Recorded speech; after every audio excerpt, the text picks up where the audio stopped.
Hello, everyone. I am Krandall Brantley for Buckeyes Daily. Happy Thanksgiving. Hope you had a great Thanksgiving and you're enjoying your Thanksgiving weekend. We are one day away from the game. Before I start, just want to make one thing clear. The diploma and then the PhD in the background, if you can see that, that is not mine. I'm visiting family, my brother-in-law. So shout out him. He's the one that has those accolades, not me. Let's get to the injury report. Start with the Wolverines. Senior safety Rod Moore. He's been rolled out for the game, most likely out for the season. Now, Moore, he's the one that ended OSU's 2023 season. Kyle McCord had a ball thrown to Marvin Harrison Jr.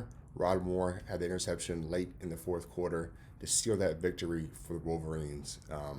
He's done for the season, and hell of a player. Wish him a speedy recovery. Senior linebacker for them, Ernest Hausman, listed as questionable. He did not travel with the team to Maryland last week. And senior tight end, Max Bredesen, he's hopeful to return for the game. And Bredesen had some key blocks that led to Michigan's win last year in Columbus. He sprung the block for their only touchdown, and he had another key block as well in that game. And look, like all these guys are senior captains for the Wolverines, and they want to suit up for their senior day against their arch rival. We know one is guaranteed not to play now for the season, but if you lose any of these guys, if they lose any of them, it's a major loss for Michigan. Now, for the Buckeyes, fans are concerned about the injuries and the availability of Jeremiah Smith, Carnell Tate, and Lorenzo Styles Jr. After Wednesday's practice, they was at the status of their star receiver duo, and while smiling, he said this: "We did have a good day. Everybody was out there. We'll see how the next 48 hours go." Now, Jeremiah Smith already said he expected to play on Saturday. He said that on Caleb Downs, the Downs of Business podcast earlier in the week.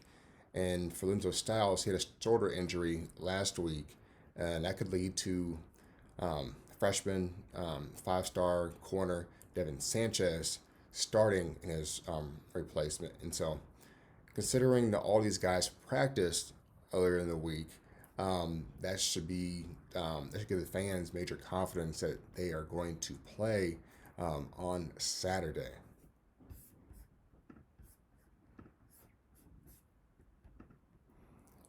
So gold pants been a tradition for the Buckeyes since 1934.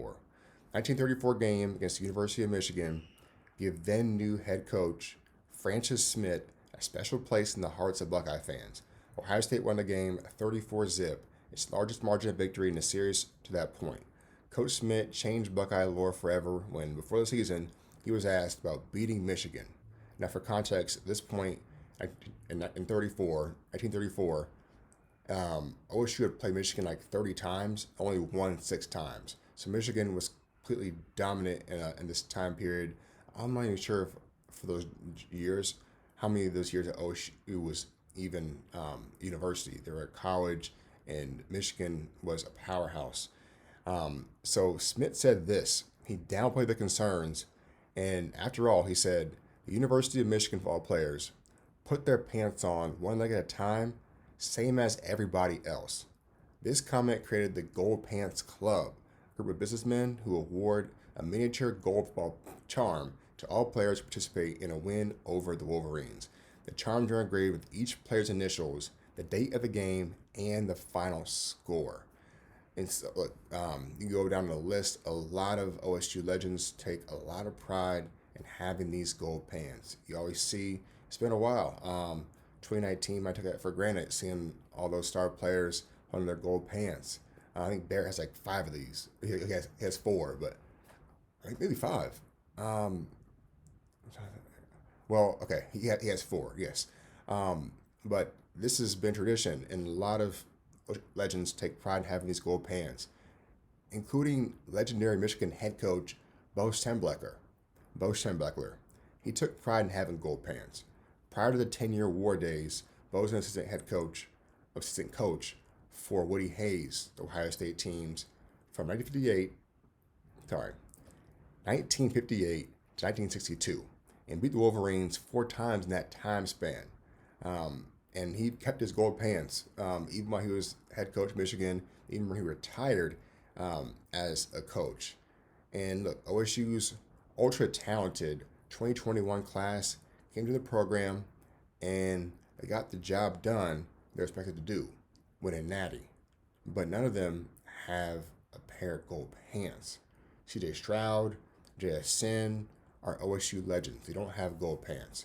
In 2020, Michigan canceled that game, played a role in that, but they do not have gold pants.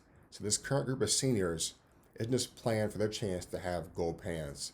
They're playing for all their guys, all their brothers that don't have a pair of those gold pants. And 2021 class set the standard for where OSU is at right now. They don't have that accolade. This group of players can do that for them. It's like, hey, we're doing this for y'all.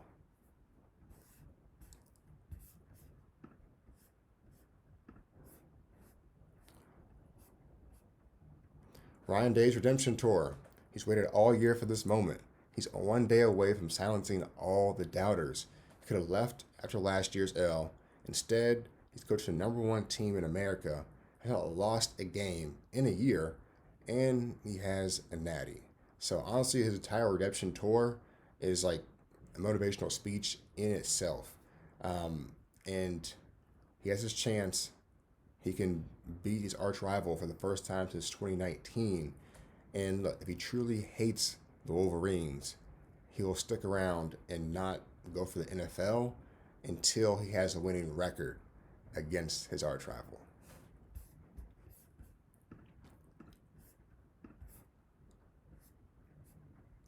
So I gave my prediction earlier in the week, and I'll do it again here.